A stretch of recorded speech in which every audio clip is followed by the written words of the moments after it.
البلد ونظامه. لا لا اسمحي لي من فضلك يا لميس، كلميني كلام عقلاني. ما هو ده كلام ما اصل عقلاني. انا بحكي لك بتساليني فاجي اقول لك فترجعي تاني ترجعيني اخش في شارع فترجعيني للزقاق. اسمحي لي يا لميس. اتفضل. من سمح هو مخطط للمنطقه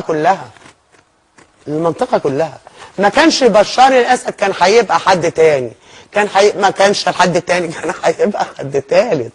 هو مخطط كان هيمشي. وانا عايز اقول لك حاجه كمان، لولا وانا لا افرق بين الجيش الاول اللي هو موجود في سوريا العظيم اللي استشهد منه كتير قوي، دماء كتير وعن قناعه، وانا اللي عشت معاهم. مش جبتي هاتي الفيديو شوفي اللي انا بيقولوا ايه هم. طب اسمعيهم. انت بتسمعي للصليب الاحمر للامم المتحده، طب اسمعي الشباب دولت بتاع الجيش العربي السوري، اسمعيهم. احنا بنسمع كل الاطراف، لكن لو كنت بتسمعي يا لميس ما كنتيش طرحتي الاسئله دي. لا ازاي؟ مع محبتي وتقديري واحترامي انا فاهمه ليكي. ممكن نختلف، لكن الفكره انه هذه اسئله مشروعه.